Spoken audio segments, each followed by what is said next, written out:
Éphésiens 4. C'est pourquoi, je vous dis ceci et j'insiste au nom du Seigneur, ne vivez plus comme ceux qui ne connaissent pas Dieu. Leurs pensées ne mènent à rien. Leur intelligence est dans la nuit, et ils ne participent pas à la vie de Dieu. En effet, ils sont ignorants parce que leur cœur est fermé. Ils ne savent plus ce qui est bien et ce qui est mal, et ils se conduisent n'importe comment.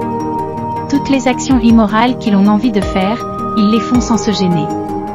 Vous, ce n'est pas de cette façon que vous avez appris à connaître le Christ. Mais est-ce que c'est bien du Christ que vous avez entendu parler? Est-ce que c'est lui qu'on vous a enseigné, selon la vérité qui est en Jésus?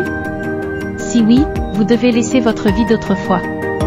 Avant, vous étiez plein de désirs trompeurs qui vous détruisaient. Eh bien, ce que vous étiez avant, il faut vous en débarrasser comme d'un vieux vêtement. Et, comme si vous mettiez un vêtement neuf, devenez une personne nouvelle. Cette personne nouvelle est créée comme Dieu veut, la vérité la rend juste et sainte. Alors ne mentez plus. Chacun doit dire la vérité à son prochain, parce que tous ensemble, nous faisons partie d'un même corps. Quand vous vous mettez en colère, ne commettez pas de péché. Votre colère doit cesser avant le coucher du soleil. Le voleur ne doit plus voler, il doit plutôt faire tous ses efforts pour travailler de ses mains honnêtement.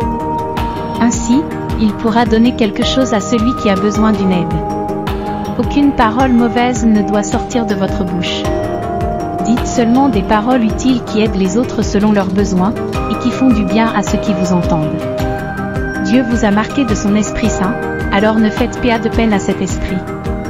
En effet, c'est lui qui vous assure qu'un jour, Dieu vous libérera complètement de vos péchés. Ne gardez pas dans votre cœur le mal qu'on vous a fait. Ne vous énervez pas, ne vous mettez pas en colère, faites disparaître de chez vous les cris, les insultes, le mal sous toutes ses formes.